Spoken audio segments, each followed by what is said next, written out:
The advice and opinions expressed by the host of Autism Live and her guests are meant solely as suggestion and should not be in any way construed as child-specific advice. Any choices you make in determining your child's treatment are completely at your own discretion.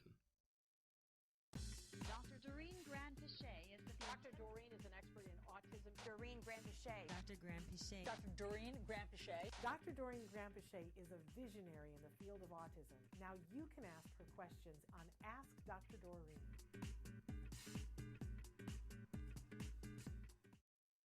Good morning and welcome to Autism Live. I'm Shannon Penrod. It's not even Autism Live. We're Ask Dr. Doreen. I'm off to a great start. Good morning. Good morning. I'm Shannon Penrod. This is Dr. Doreen Granpeesheh. It's morning. Ask Dr. Doreen, which is a great day to be here with you guys. If you don't know Dr. Granpeesheh, she's a true expert in the field of autism. She's been working with individuals on the spectrum for more than 40 years. You would never know it to look at her skin. Ever. But that's wonderful. You should get some perk for having... 45? Is it 45 2023, yeah, it's 45 years. 45. June it'll be 45 years. Okay, we need to commemorate that in some way.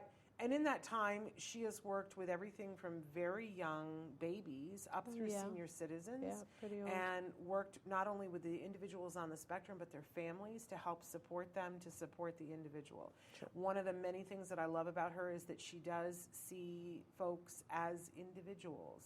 The people who are on the spectrum as individuals and the people who love them as individuals, and tries to take their perspective on a regular basis, which if you spend any time in the field of trying to take care of people on the spectrum, you know that can be scarce, which seems crazy. Yeah. But it's not always the thing you can find easily. But she has been a wonderful advocate and ally in the autism community for all those years. And she donates this time every week to be here with all of us, for you to ask questions of this wonderful expert, and take a tour of her mind. Now, we always give the disclaimer that there is no expert in this field or any other field who can give individual specific advice in this format. It's just impossible, right? It would be a disservice to the individual to even think that they could. So we do ask that you make your questions as specific as possible, and understand that she's going to give you general knowledge and tips, and she's going to ask you questions, things to take back to the expert who actually has eyes on the situation, which may be you or somebody else. So with those ground rules, good morning. Good morning. How are you? I'm good. Good morning, everyone. Nice to be here. We're live right now, as you can see, on Facebook, on Twitter, on YouTube, and a bunch of other sites as well. We're particularly pointing out for you that you can follow Dr. Doreen on TikTok or on Instagram, that she regularly answers questions there as well. And then this show will be available as a podcast, in addition to being on our YouTube channel. And we do separate out the questions, so you can search by question, by topic, by everything. So check out all of that. The chat is open right now. We're saying good morning to Susie, Angela, who said 45 years. Wait, and Angela is my sister-in-law. Oh, how Hey, funny. Angela. I did not know Hi, that. Ange. I recognize the name now. 45 Yes. years, amazing, Dr. Doreen, with applause.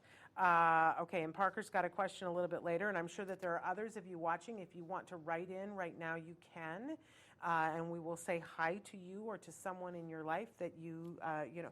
I always think of Romper Room. I'm so old, but my dad was Mr. Music on Romper Room for a while. Did you I didn't know know that? He was the sound engineer on that show. So they would say Mr. Music, and then my dad would put on the record, because that's how long ago that was. Yes. But she would hold up the little mirror and she would say, "I see Bobby and Jimmy," and so I always feel like I'm being Romper Room.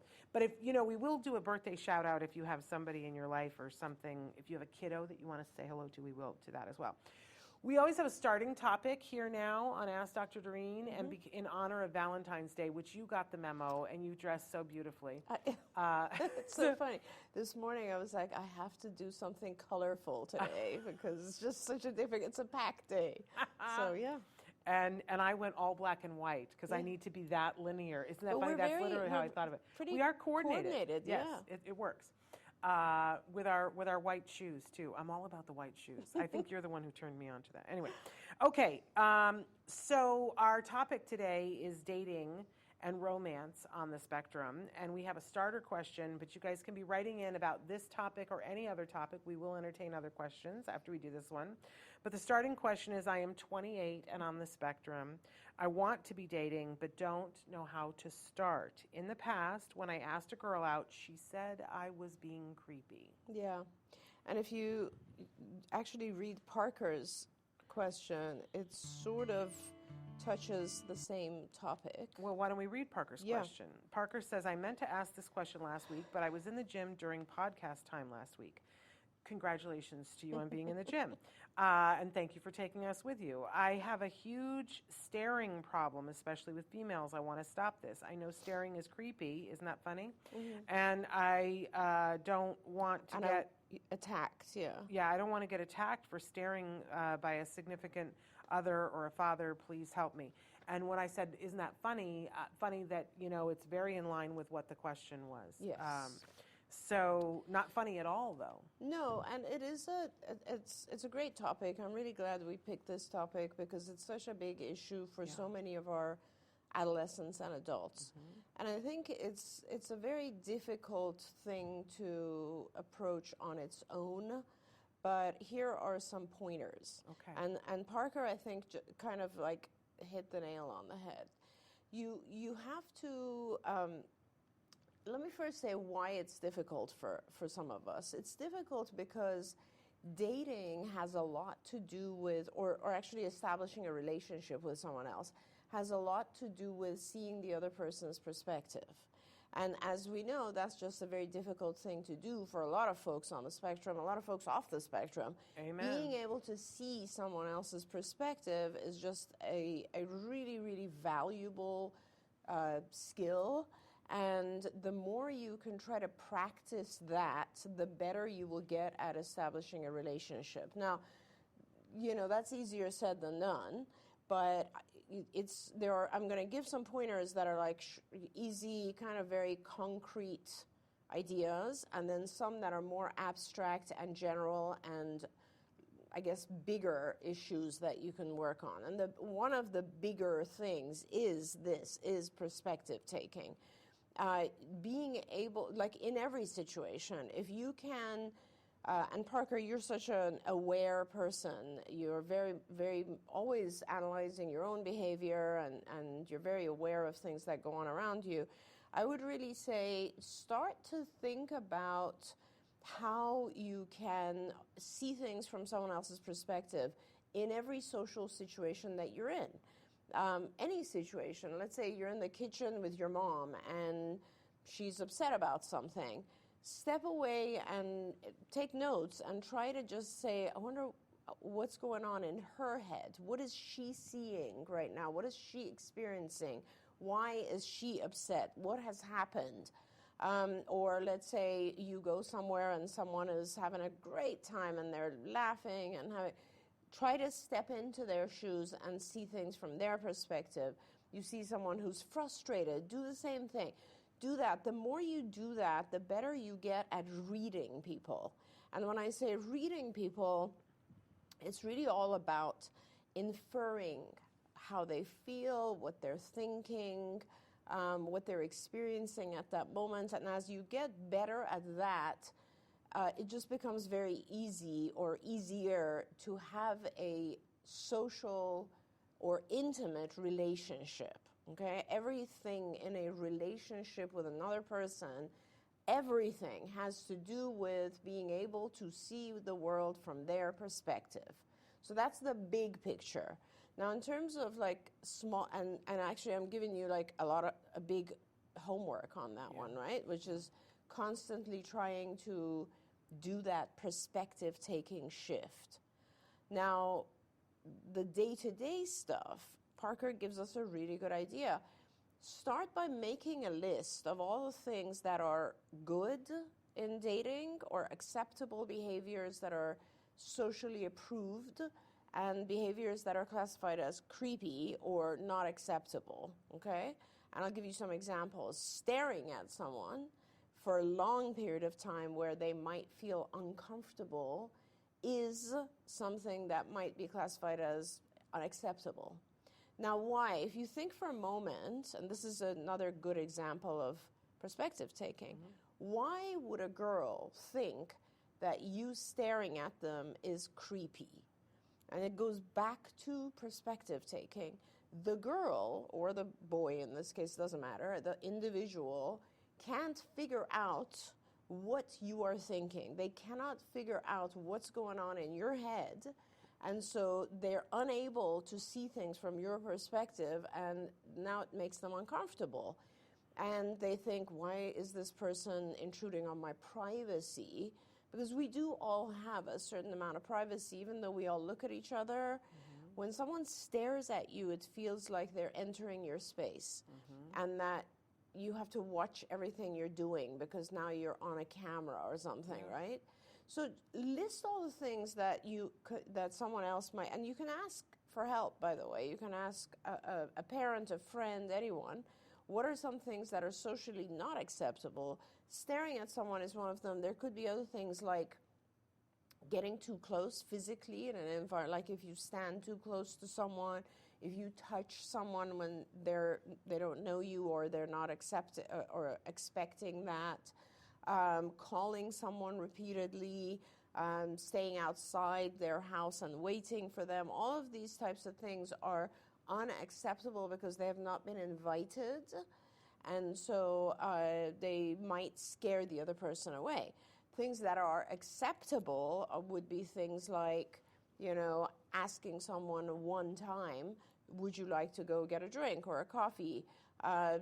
Calling someone one time, complimenting someone, again, one time. A lot of times what happens with folks on the spectrum is that they repeat themselves because they are seeking the acceptance or the I guess they're seeking out a positive response from the individual, and the individual is not giving it.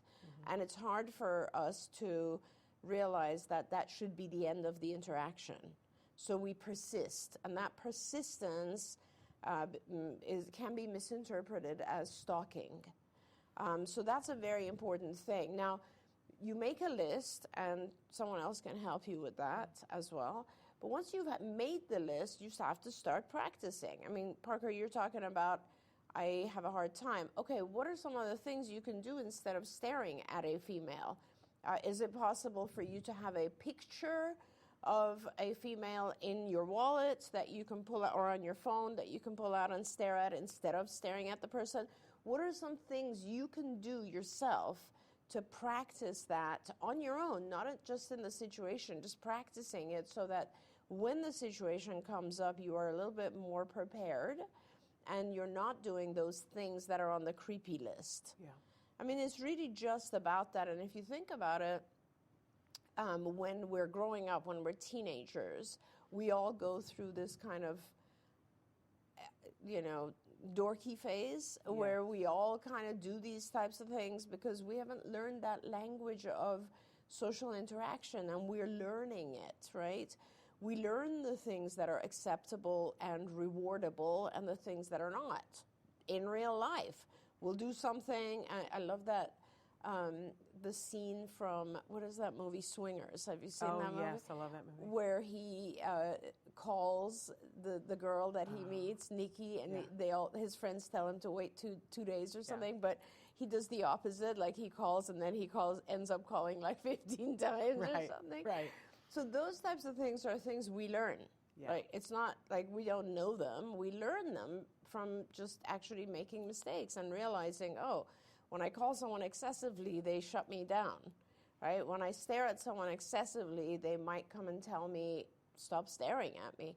And so we have to find ways to break down that kind of obsession or rumination and do something else during that time so that we don't feel that way. Now this is all just talking about like very, very basic, superficial kind of surface related stuff that has to do with dating. And it's very, very different than the stuff that comes with an actual development of a relationship, which is much more, Because dating is really just about, and a lot of you guys have seen Love on the Spectrum, right? Yeah. The series. And a lot of what goes on at that level is a series of questions that the individuals have practiced. Like, what do you like to do? What are your hobbies? Do you have siblings? Where do you live? Like, do you like animals? Et cetera, et cetera. There are questions to, on the very much on the surface, get to know each other a little bit. Yeah. These have really not much to do with the intimate person that you are. It's kind of like the job interview. It's a job a perfect example, because the job interview is something you do in like a half an hour, Yeah. and you never really get to know the person until they actually start working there, right? And this is the same thing. So, you know, you do a series of things in the very beginning, and it's very, very different. So if you both, after those kind of like job interview, the you know, the initial interview, if you both feel at that point, okay, this was kind of fun, this was acceptable, maybe we should take it to the next level, then the next level is to have perhaps a meal together, or, you know, go someplace together, enjoy an activity together, and then you're asking a little bit more intimate questions. And those questions might be something like, you know, what are your favorite activities? Why do you like doing these things? Like, tell me about your family. Tell me about the things that you love in life, etc. And through these types of questions, you get to know each other. And, you know, if you're lucky, you find someone who also wants to spend the time with you. And you guys, that's what it's really all about. It's not, a lot of times our folks think that it's just like, it's very hard for me as an individual on the spectrum. I completely understand that, but it is hard in general to find someone who is interested in the same things at that particular moment in life and wants to spend time doing those same activities. Like, it's not an easy thing. It's also hard for people who are not on the spectrum. Yes. And so give it time and practice these things, and hopefully it'll help. I have a brilliant idea. Okay. Remind me later. Okay. I don't want to tease it here. But thank you for all of that. And because I think that it's super duper important. It reminds me of, there's an old film now that is called The Story of Luke, with Lou Taylor Pucci, who's in it. And this was made by, we actually had the filmmakers, the director and the producer on our show, and we had Lou Taylor Pucci on the show years ago, probably 12 years ago. And if you guys don't know him, he's a brilliant young actor, and he was very young then. Nancy and I were on with him, and we just loved him. And we just thought that he was the cat's pajamas. He plays Luke. Now he could never do it. Now it would never be allowed. But he plays Luke, who is a young man on the spectrum whose mother has died, and he needs to go live with relatives. And his whole routine has been thrown off. But he meets Seth Green.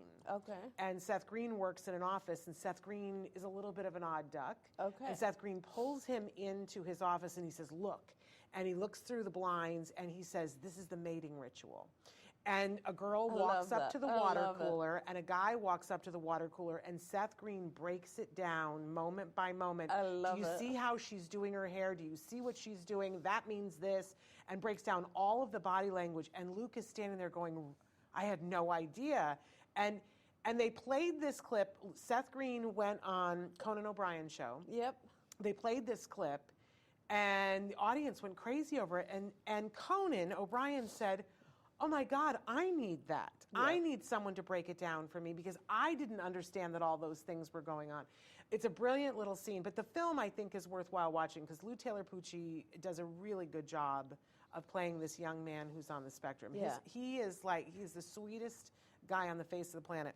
Anyway, very enjoyable. Check it out, The Story of Luke. I love that. Yeah. And I often think, wouldn't it be great if we had somebody breaking that down for people on a regular basis? That's amazing that you say that, because, you know, recently I did this thing on, I think, TikTok, Instagram, I don't know, one of these, where I've watched a portion of The Good Doctor, and I kind of talked about some of the things he does and doesn't do and so on. And I think I should do that for like because there's so many movies and scenes where you can actually read the person's intentions by their behavior, right? Yes. And just talking about things like, look at what she just did with her hair, or just look at the way she looks at him, or you know, those types of things. This is my idea, which now I'm going to go ahead and say, because I think you should do that with The Bachelor.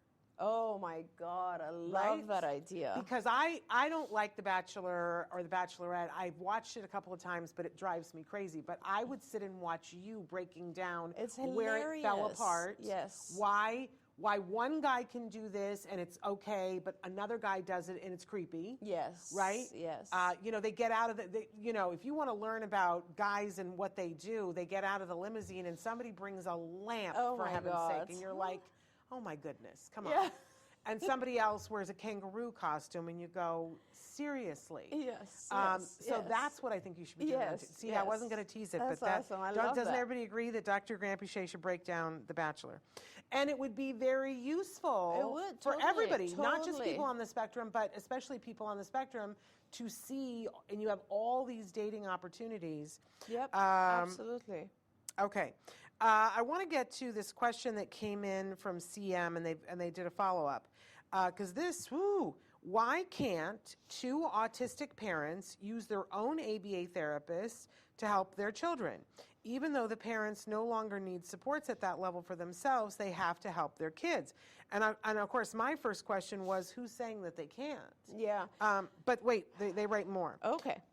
They said, a woman and I backed out, I guess, of this kind of a situation because we were so unsure about helping our autistic children immediately. And even if our kids were neurotypical. So I'm guessing, and CM, please feel free to elaborate, but I'm guessing that the ABA therapist may have said there's a conflict of interest. And, you know, because so when you're a clinician, you establish a patient-clinician relationship, usually with one person. Mm-hmm. Now, if you're doing marriage-family counseling, it's important to establish that with two people. Right.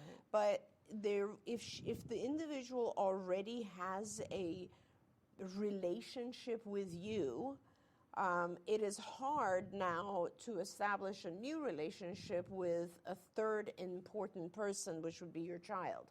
Reason being that if they want to interact with your child in a way that you disagree with, but they have a different therapeutic relationship going on with you, it just causes a lot of chaos. So there's a lot of good ABA, BCBAs, or people out there, and really I think it would be just tidier, let's put it that way, if it was an individual that you don't know intimately. But you know, now that we are at a point where so many people are getting their diagnosis, and maybe they're already married and they have kids, or people have their diagnosis and they get married and have kids, I can see where we need to branch out into a separate thing where parents who are on the spectrum probably need some parenting support because it's a new thing in their life. Absolutely. And they're very highly motivated people who want, and it wouldn't matter whether their children were neurotypical or not. Right. The parents might need some support for parenting. No question about that. Is there anybody that's providing that at this point in the game, or? You know, it's really interesting that you say that because so many, of course, I think most ABA agencies provide caregiver education, right? Which is different than what we're talking about here, because you can have all the education you want or need, but not have support, and that's a very, very different thing, right? So I had a lot of education in ABA, but if I have an emotional situation in my life, I will still need support, and that's very, very different. So I don't know if there are agencies that actually provide therapeutic support or clinical intervention for families. For many, many years, we did, when I was at CARD, we provided marriage family counseling and you know, our good friend Vince Redmond still provides that, but it was very minimally used. And my theory about why most parents did not want that was that, you know, when there's something significant going on with your child, it's almost like you don't want help to feel better because you want to feel worse than your child does. You want your child to feel better before you do, type thing, you know? So you attend to your child before yourself in most cases. And so there were very few parents who would actually take advantage of therapy for themselves from someone who's an expert clinician like Vince. Yeah. That being said, you know, to go back to this question, if you as the parents are no longer receiving services from that individual, and you can really, really clear the lines, draw the lines and say, this is not the clinician who is dealing with us, this is a clinician we know and love and trust, and this clinician is now only working with our child, then it should be possible to avoid those conflicts, but you just need to make sure of that.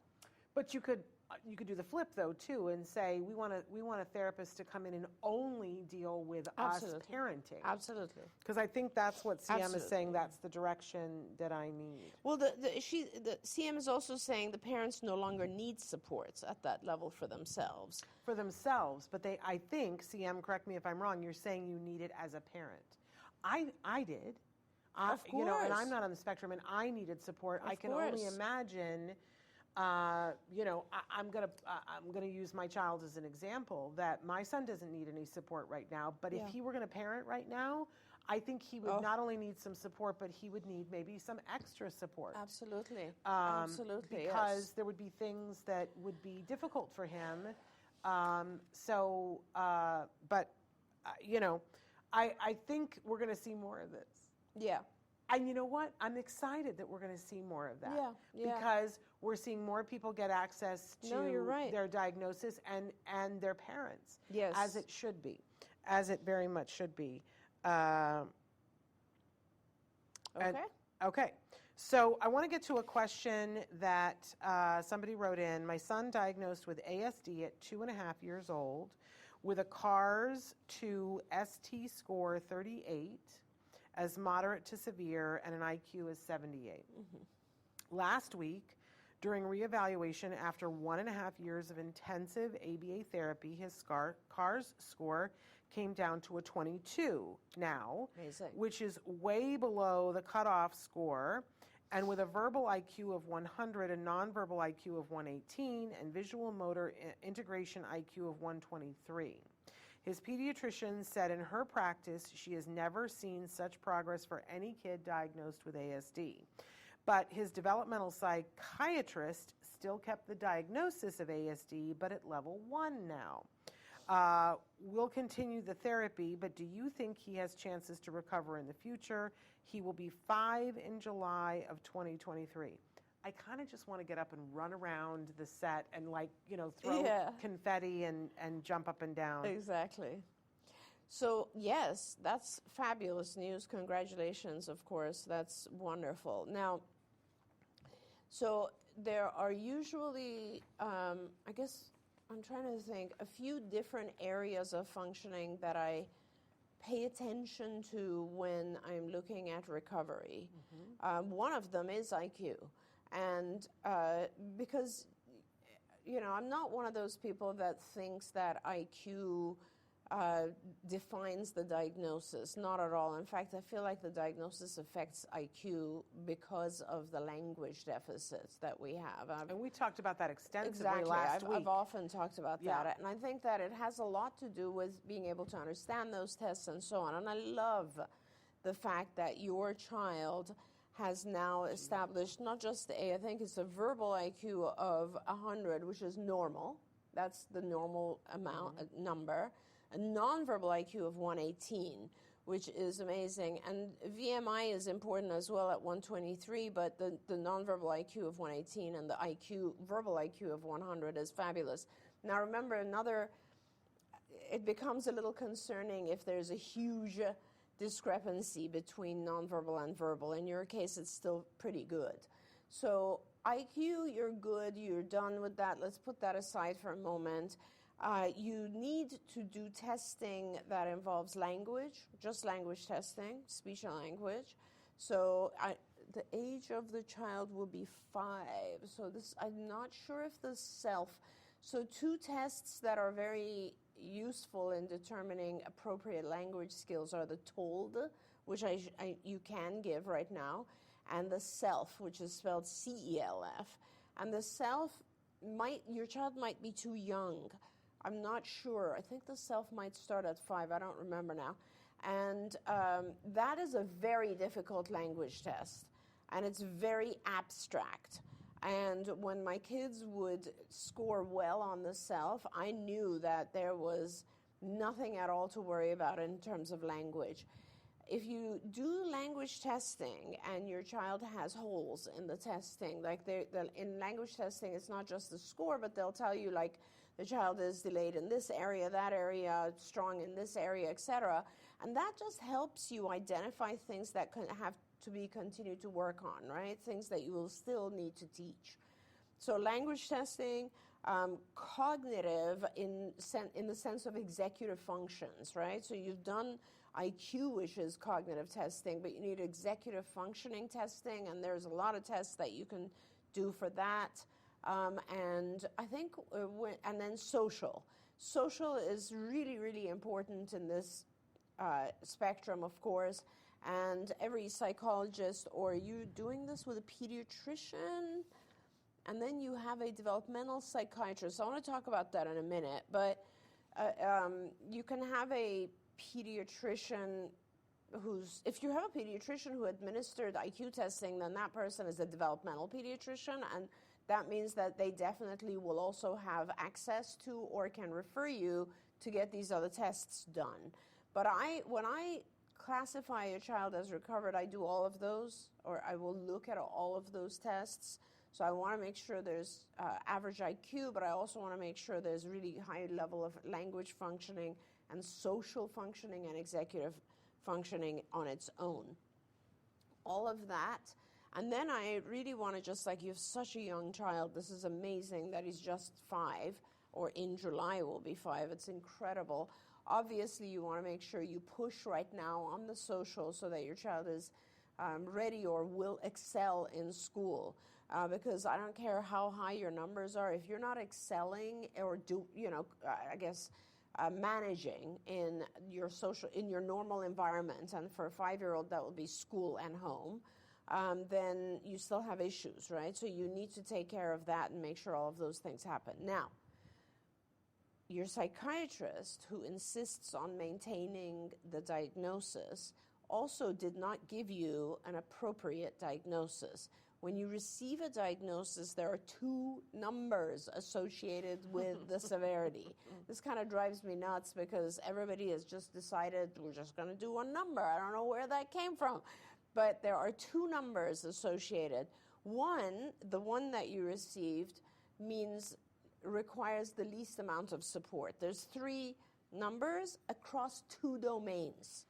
The 3 numbers, 1 is least amount of support, 2 is some support, and 3 is significant support. Okay, and that generally means if you receive number 3, your child is struggling a lot in that particular area. There are 2 areas. The first area is social communication. The second area is that whole area of repetitive, stereotypical, and sensory and medical issues, all kind of put into that whole domain. Now, I don't know what it means when you get 1 number, because I don't know if that 1 applies to the first area or the second area. Yeah. And whenever someone does that kind of diagnosis, it tells me that they're not a diagnostician. Okay, so if you... and there are people out there who strongly believe that no matter how well your child is doing, they will never lose their diagnosis. The autism will never go away. Yeah. And that's totally fine.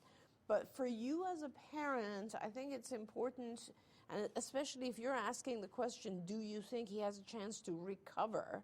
Let's talk for a moment about what that actually means. Yes, because Taryn also asked, what are the early indicators, some of which you've addressed. Yeah. So I don't shy away from the word recover. I know that it has different meanings for different people, but to me as a diagnostician, what it means to no longer have a diagnosis is simply that. It means that if someone met the individual today, knew nothing about their history, and wanted to diagnose them, they would not fit in the classification of that diagnosis. For ASD, it's very straightforward. You have to have a number of symptoms in that first domain and a number of symptoms in that second domain. And unless you have that, you're not going to fit the diagnosis. Now, you could have had the diagnosis when you were 3, but when I do an evaluation of someone, let's say they're 5 or 10 or 17 or whatever it is, and I get a lot of adults requesting this now, I'm not asking about how they were at 3. They could have had a lot of symptoms. They could have had a diagnosis at 3. I'm asking about what's happening now in their life. Do they qualify for this? It's kind of like if you go in to ask, say, I feel like I have clinical depression, major depressive disorder, MDD. I'm not going to ask you how you were yesterday or 6 months ago or 2 years ago. I'm going to ask you about now. And right now, if your child doesn't have those symptoms, then they no longer have the diagnosis of ASD. They might have other diagnoses. They might have mixed receptive expressive disorder. They might have a social type of disorder. They might have other types of things that are less pervasive than ASD. But that's how I look at it. And yes, if I was to guess, when a child has this level of rapid growth in a period of 1.5 years in their IQ, and if your child, which I would assume given his IQ score, has also developed pretty significantly in the area of language, then teaching social behavior just follows. And yes, I would say your child has a very, very good chance of losing their diagnosis, i.e. being recovered. So I think that you definitely should go perhaps see someone who doesn't have a history of your child and ask them to evaluate for the diagnosis. Okay, there's so much I want to get into. Please. Okay. So, first of all, I asked somebody once recently about, because they were a diagnostician, and I was saying, why do we keep hearing this all the time with one number? Yeah. And their take on it was, the parent is so overwhelmed when I'm giving them the information that I don't get into all the domains, but I only give one number when it's the same number in both categories. Okay. I feel like that's a disservice to the parent because it's not giving them the whole story. It is, because let me just explain. So let's just talk about, let's say someone has a extremely limited in their language, like has non-vocal. They have absolutely no vocalization, no ability to communicate through language, but they don't have any ritualistic, self-stimulatory, or sensory issues at all. That's completely possible, right? Yep. And that person's numbers would be a 3-1. Okay, they would be a 3. They would need significant support in the area of language, but a 1 when it comes to ritualistic, repetitive stereotypies. Now, and how you treated it would be different, right? Completely different in so many different ways.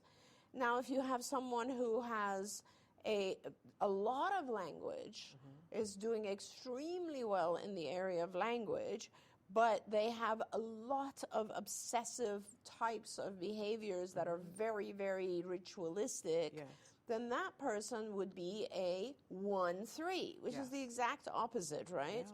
Now, it's something to say, oh, sure, if someone is 2-2 or 1, it's very different. These are very different things. They have nothing to do with each other, and I've had all kinds of patients.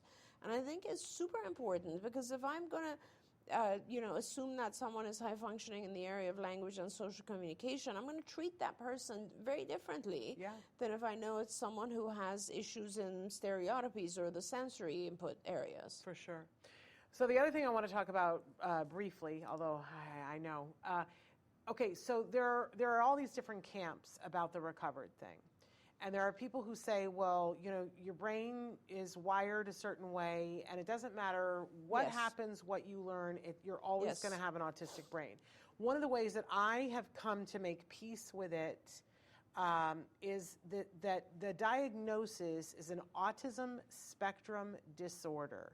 And it specifies that you have to have these symptoms to such a degree that it prevents you from leading your life without difficulties. So, okay, right? and let's talk about that for a minute. So that's Yeah. why I think it matters, right? Because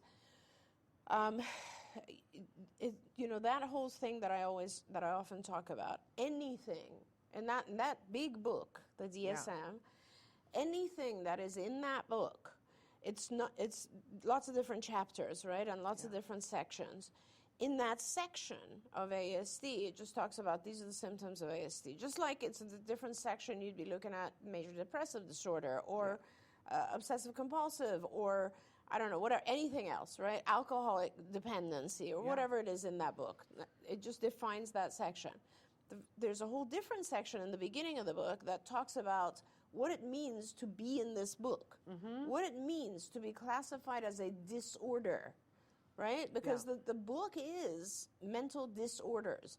And what does that mean? That means that you would not be functioning in one of your environments in an adaptive manner. That means that, and this is very important, guys, like I could be sad, I could be depressed, but if I'm getting up in the morning, going to work, and functioning and coming home and in my home life, things are fine, and like people realize that I'm generally sad, but I'm managing and, I'm taking care of my family and so on and so forth, I would not, it just doesn't classify as a disorder, so I wouldn't get the diagnosis of major depressive disorder. I just wouldn't. I always give the example of alcohol addiction and dependency. If I am drinking a bottle of scotch a night, it doesn't matter if I get up and go to work, and if I'm functioning okay at work, if I've never had a DUI, if my family doesn't, as long as you are functioning fine, not excellently, but you're managing, then it's not classified as a disorder, right? And that's super important because we're not saying that, you're not. If I remove someone's diagnosis, that doesn't mean that they're not going to struggle in some area of life. We all struggle. Here's the news. We all struggle in some area of life. Even the most incredible, psychologists or psychiatrists or scientists or brilliant people in this world, everyone struggles with one thing or another. That's the whole purpose of life, is to learn and overcome those struggles. So, that's a very important thing, Shannon. It's like if it's not enough, enough to disrupt your life, it's not a disorder. Here's my question of you and of the entire community. Do we have room to have autism and autism spectrum disorder? Can we make room for there to be autism without a disorder?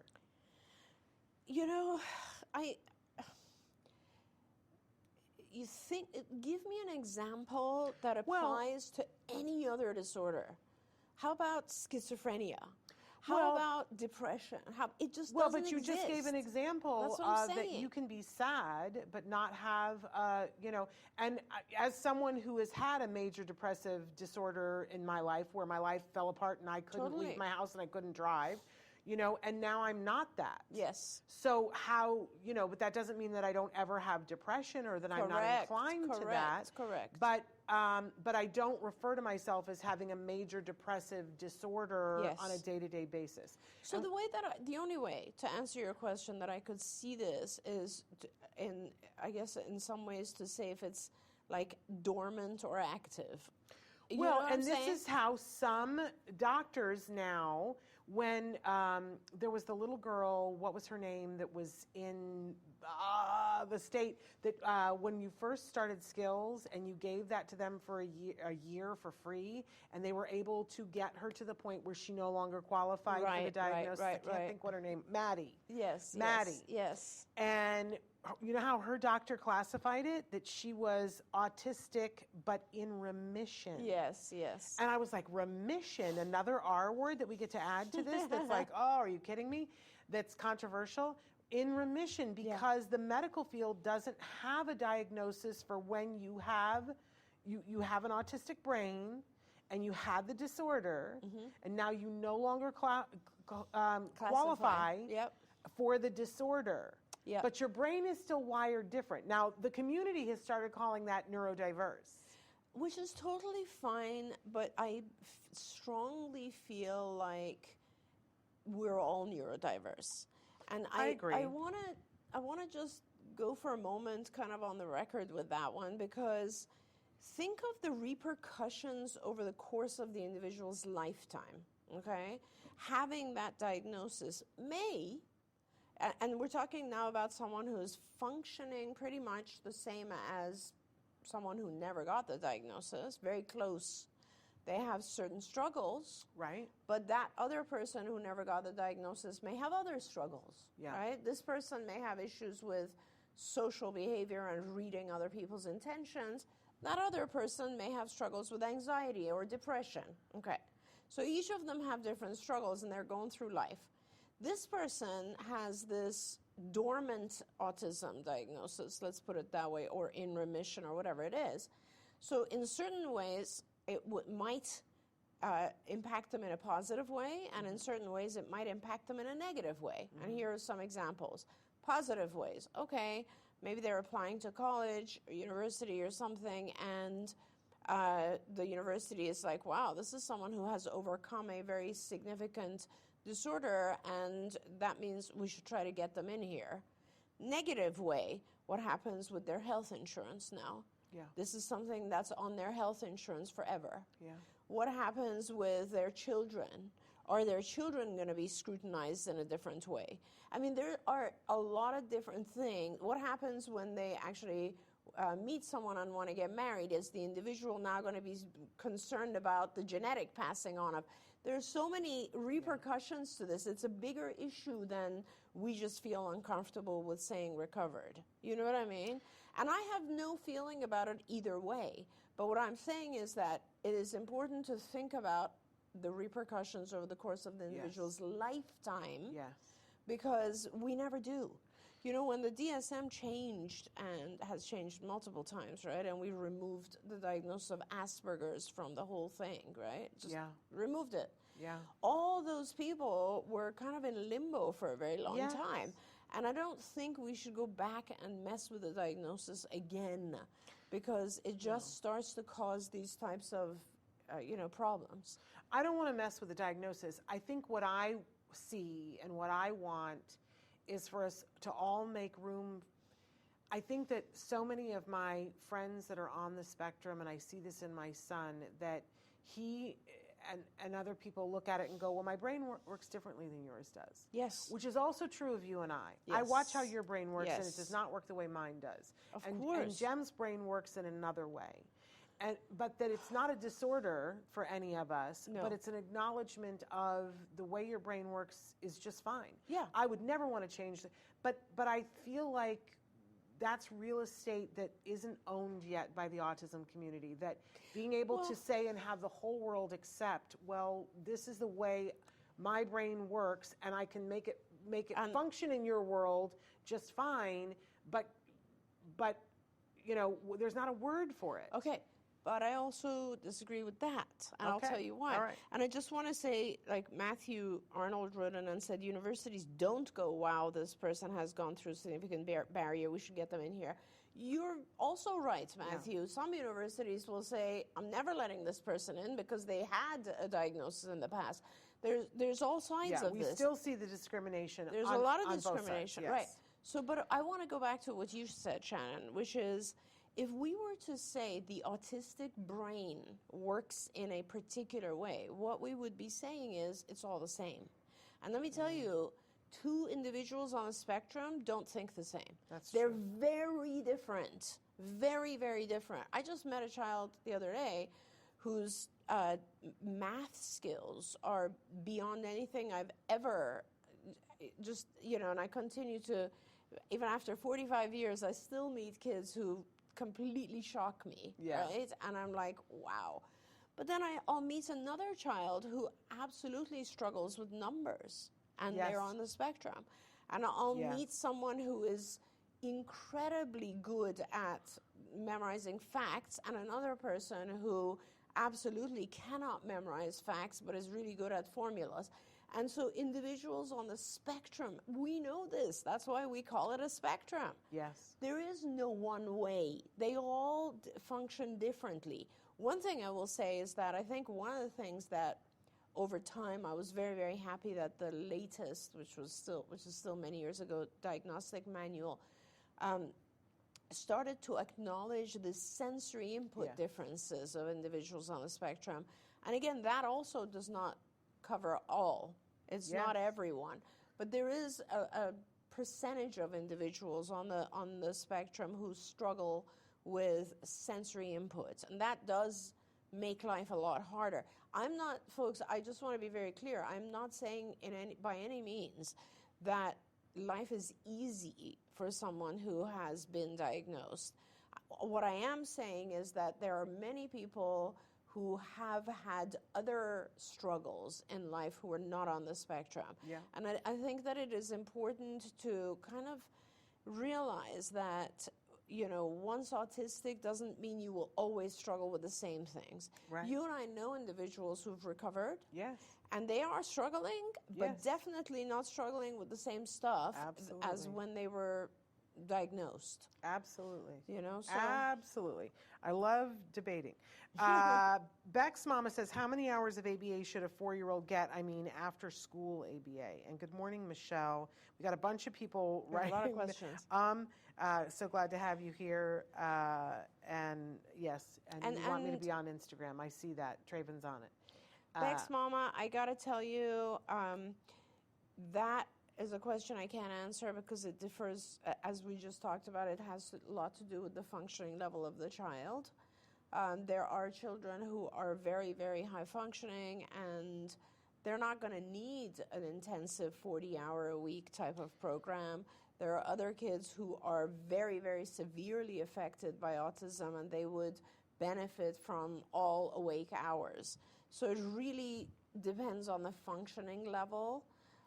Generally speaking, 4-year-olds are, the diagnosis usually happens around 3-ish. And I guess 90% of the time when I see a 4-year-old, they have enough struggles, enough areas that they need to work on that I will recommend an early intensive program, which means 40 hours a week. If it's after school, and also, by the way, they said after school ABA. Yeah. So I don't know what school ABA is. ABA, by definition, is done one-on-one. There hasn't been any kind of successful study showing that ABA can be done with groups, like in a classroom. Don't get me wrong, ABA works in all settings, and it can be done with groups. When we're talking about intensive early intervention for a 4-year-old to learn skills, it's all one-on-one. Right. So perhaps in school they're doing that. I don't know. I doubt it. Very few schools. Yeah. But so my perspective on ABA is the one-on-one intensive work that needs to be done is pretty intensive at age 4. It's about 25 to 40 hours a week. A lot of parents, and going to school at 4 is a little early anyway. A lot of parents will hold their children back so that the child has all day to learn. Yeah. It's kind of like, look at it as intensive therapy, intensive tutoring. Yeah. But anyway, if you're only doing ABA after school, then I would also do ABA on the weekends. Here's my thing with that, and I love the responsibility of the question, how you answered it as a clinician and saying it's different for every child. Yes. But I also think that there's an element to this that doesn't get said to parents, which is that insurance is only going to fund an intensive program during a few years of your child's life. And if so 99% of the 4-year-olds, because it takes so long to get a diagnosis right now and it takes so long to get services, that I don't know of very many 4-year-olds, in my experience, which is not yours, clearly, I have never seen a parent with a 4-year-old who couldn't benefit. Like, I would even argue that if you took a totally typically developing 4-year-old, that you could put them in a 40-hour intensive ABA program and they would benefit from it. 100%. It was done right. No right? question about it. If you could get that. So, but I think the piece that doesn't get said to parents is if you don't do it intensively now, and if you don't fight to get it intensively now, you're never going to get it at 4. Yeah, because I think it's important for parents to realize that there's this mystical term that is extremely hard to define when it comes to payers, insurance companies, and it's called medical necessity. And medical necessity, there's a whole thing called MNC, which is medically necessary criteria. And let me tell you, for 15 years, I couldn't figure out what that definition actually is, but it essentially says if something is not medically necessary, your insurance company shouldn't pay for it. So that is like the difference of, let's say, surgery versus plastic surgery, right? Yeah. And they view ABA as part of it being absolutely medically necessary, and that's the part that has to do with dealing with the symptoms of autism in a way that, getting the person to a way that is functional, right? Not necessarily adaptive, thriving, normal, average, or any of those types of things. So let's say I teach my child, I use ABA to teach my child to ask to go to the bathroom in the classroom.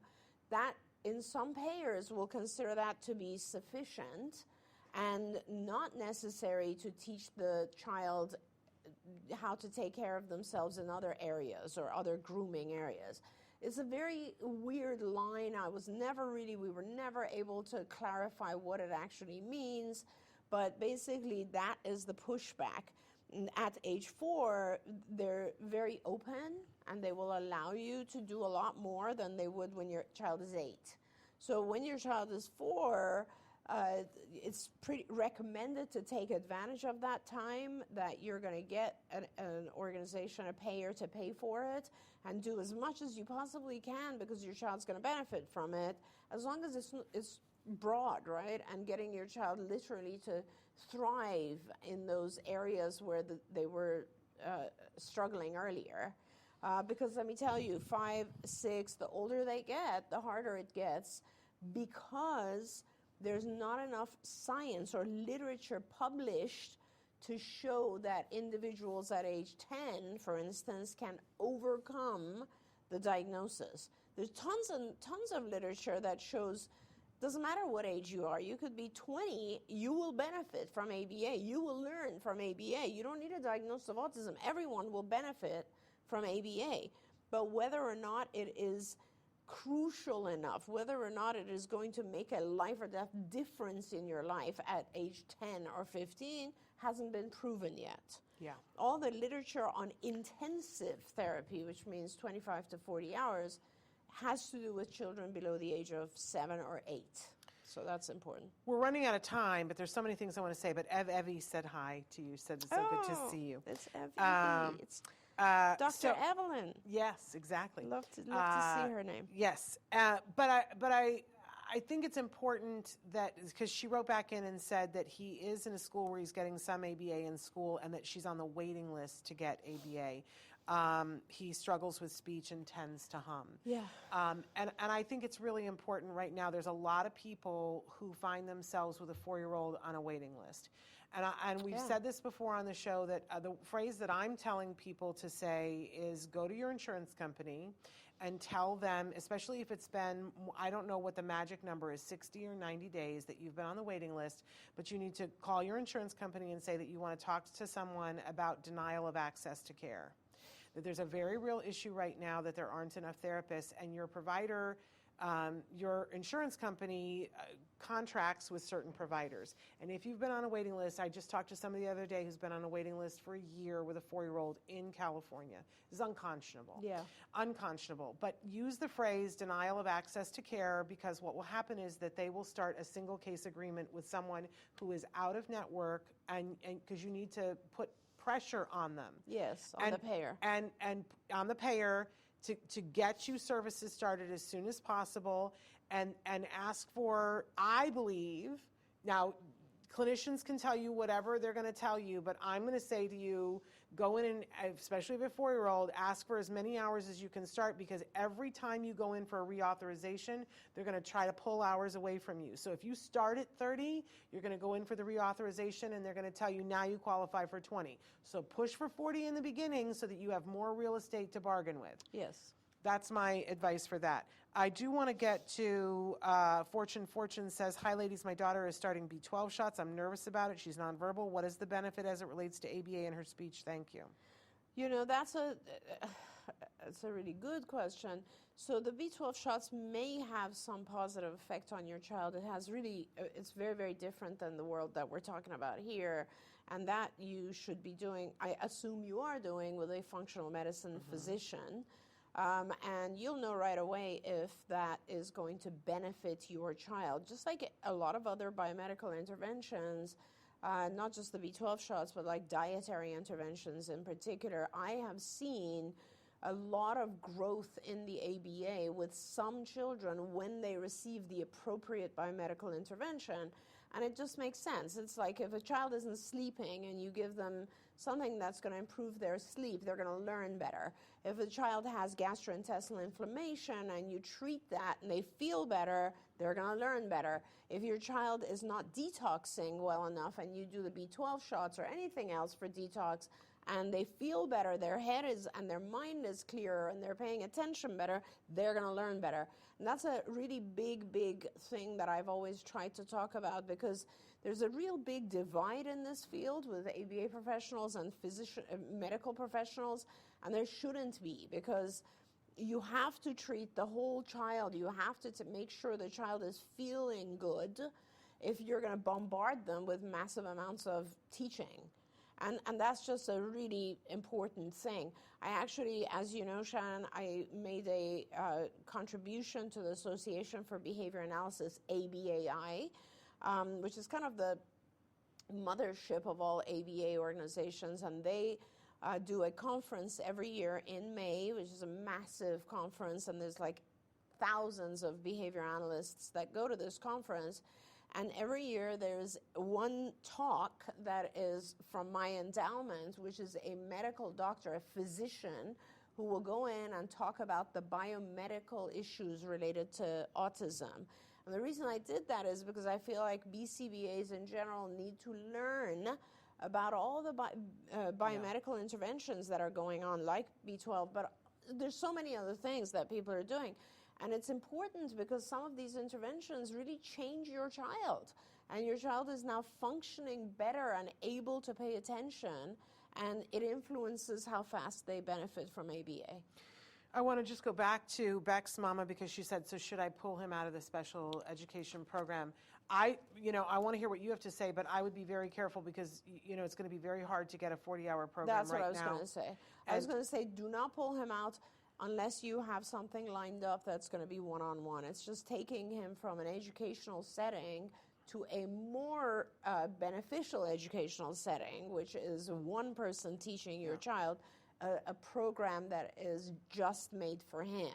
If you can get that going, great, pull him out. If you can't, then it's more important to keep his mind active and busy until you can give him a one-to-one program. But make sure you have it and they're not blowing smoke at you before you jump out of the frying pan.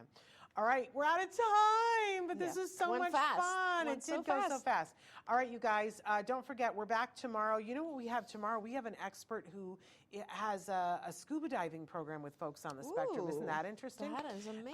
And then on Thursday, we have Let's Talk All the Things. Rachel Bird is going to be back here with me. She's got new recipes for you guys and a fun craft that we're going to do during the show to help us with, and you can do this with your child, a craft with your child to help you to get organized, because we're all drowning in the paperwork. Yep. Right? So we're going to do that. And then don't forget Stories from the Spectrum on Friday. And then on Monday, we have something really different on Monday. Instead of our Parent to Parent, on Monday, we have the Just Two Dads from the podcast Just Two Dads. Monday, that's right. And I believe that you're going to try to be here with us. I'm going to try my best to be here. I love that. So that's going to be live with the two dads and Dr. Doreen. You're not going to want to miss that. Don't forget that we have the Autism Network Podcastathon that is coming up in April. We are going to attempt to go live on at 3 p.m. on April 4th, and we are going to attempt to stay live nonstop for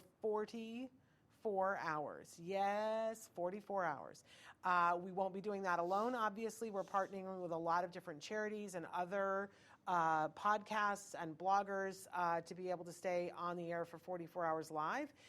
But we hope that it's going to be an information and inspiration extravaganza for you, all free for you guys. So we're looking forward to having you guys here with us. Mark it on your calendar. There will be an hour for everyone and an hour for everything.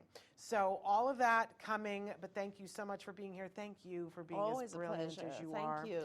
and giving as you are. We'll be back tomorrow. Until then, give your kiddos a hug from me and one for you too. Bye-bye for now. Bye, everyone. Don't forget, you can watch Ask Dr. Doreen live every Tuesday morning at 10 a.m. Pacific time. We hope to see you there.